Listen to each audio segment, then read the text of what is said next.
Chapter 118, The Primal Vow. Gojo was seated at his desk, leaning against Choco Cat. He was trying to binge-watch anime. Geto was sprawled out on the bed, bruised and bandaged, recuperating. They heard a knock on the door, and Gojo set the plushie on the chair. It was Shoko. She was on her way to meet friends, but wanted to check on Geto. "Hey, how's our patient?" Shoko asked, sitting on the edge of the bed. "Sore as hell. Everything hurts," Geto told her. "I'm sorry about that. My cursed energy reserves haven't replenished yet," Shoko apologized, flexing her hands for emphasis. "Shoko, really, it's okay," Geto assured her. "I'm surprised you're not sleeping in after all that hard work," Gojo commented. "I couldn't relax after I left the clinic. Might as well keep the plans I already had." "Did you guys eat yet?" Shoko asked. "I didn't even notice the time. Suguru, are you hungry?" Gojo asked, glancing at the clock on his phone. "You should get him something to eat. I'll stay with him while you're out." Shoko turned to Geto and winked. "Yeah, can you get me something, Satoru? I don't care what. And get me something sweet too," Geto requested. "Of course, Suguru." Gojo grabbed his wallet off the desk and shut the door with a soft click when he left. Geto and Shoko looked at each other in silence until Gojo's footsteps faded away. "Geto, it's kind of hard planning a surprise party for Gojo when I can't text you," Shoko scolded him. "Sorry, but," Geto started. The story behind his refusal to use a phone was personal. Shoko cut him off. "It's fine. I went ahead and made a reservation at Pizza for Peas, 1830. If you change your mind, let me know. We only have a few days." "That sounds great. I appreciate it. It's not going to dent my bank account too much either," Geto joked. "I offered to go halfsies, but you insisted," Shoko reminded him. "You got everyone together and set up the place. You shouldn't have to pay too." "No big deal." Shoko's eyes roamed Geto's face. "Damn, look at that bruise," she muttered, changing the subject. One of Geto's cheeks bloomed red and purple. She hoped she didn't miss an underlying fracture. "I wish I could scan it right now." "Shoko, don't stress about it. I'm serious. I'll heal. Don't waste your cursed energy on me." Geto would have touched her hand if it wasn't so painful to do so. After a few minutes of chatter, Shoko left to meet up with her friends. Geto closed his eyes, suddenly tired. He was glad he'd asked Gojo to get food. He was hungry. He wasn't sure which would come first, sleep or food.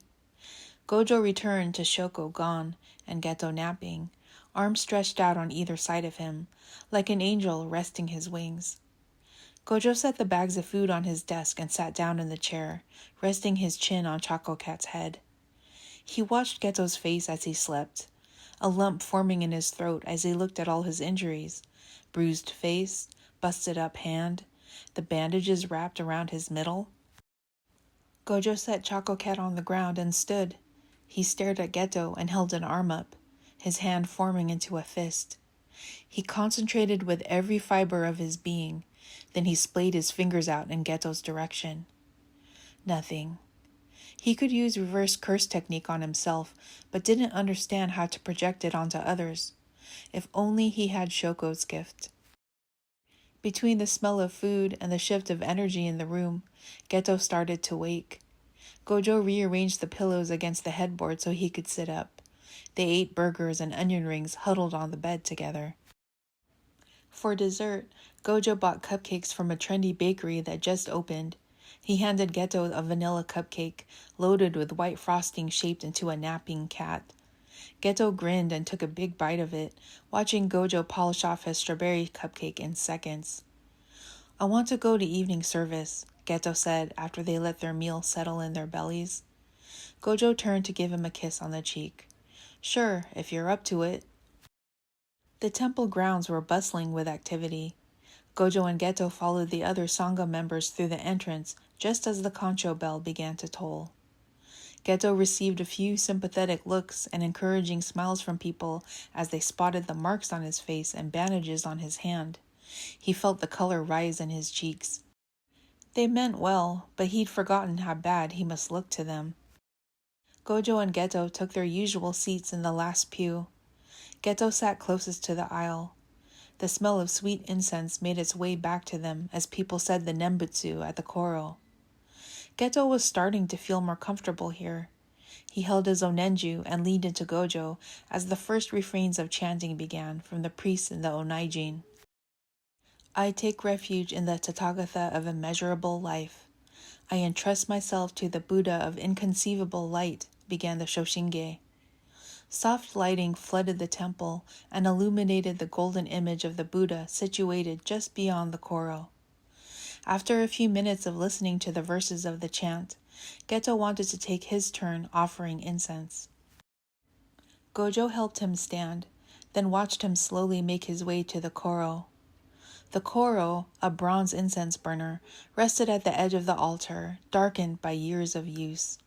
A bronze dragon decorated the opening, revealing the pale ash and powder settled at the bottom, holding the memory of countless offerings.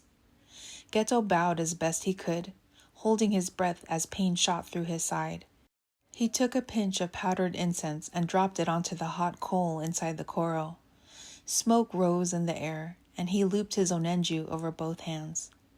Geto looked up at the Buddha. Namu Amida Butsu.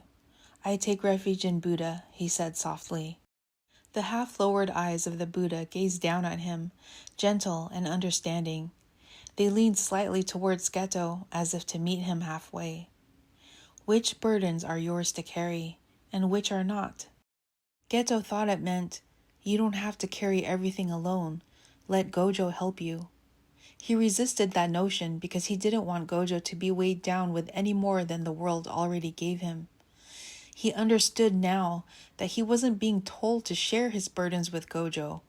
He was being asked to entrust Buddha's compassion with the things he couldn't handle.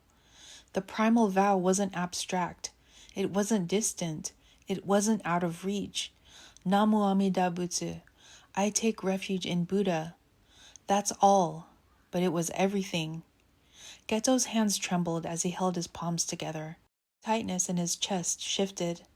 For so long, he'd believed he was alone in the dark, holding the world by its jagged edges. But the world was already being held by a compassion Geto thought was out of his reach. The plumes of incense smoke curled upward between him and the Buddha. Geto turned and made his way down the aisle, clutching his onenju, tears streaming down his face. Gojo felt the shift in the air. He couldn't place what had changed, but something did. He saw the tears and stood up to meet Geto in the aisle. They exited the temple, stopping to clutch each other in the middle of the grounds. Geto let himself cry as Gojo wiped his cheeks gently with the sleeve of his coat. Geto mourned the version of him who never gave himself the compassion to make mistakes, to heal, to move on, to accept that he was worthy of being loved. The things he wanted the most were the things he pushed away the hardest. Maybe it wasn't the world refusing him kindness. It had been him refusing to believe he deserved it.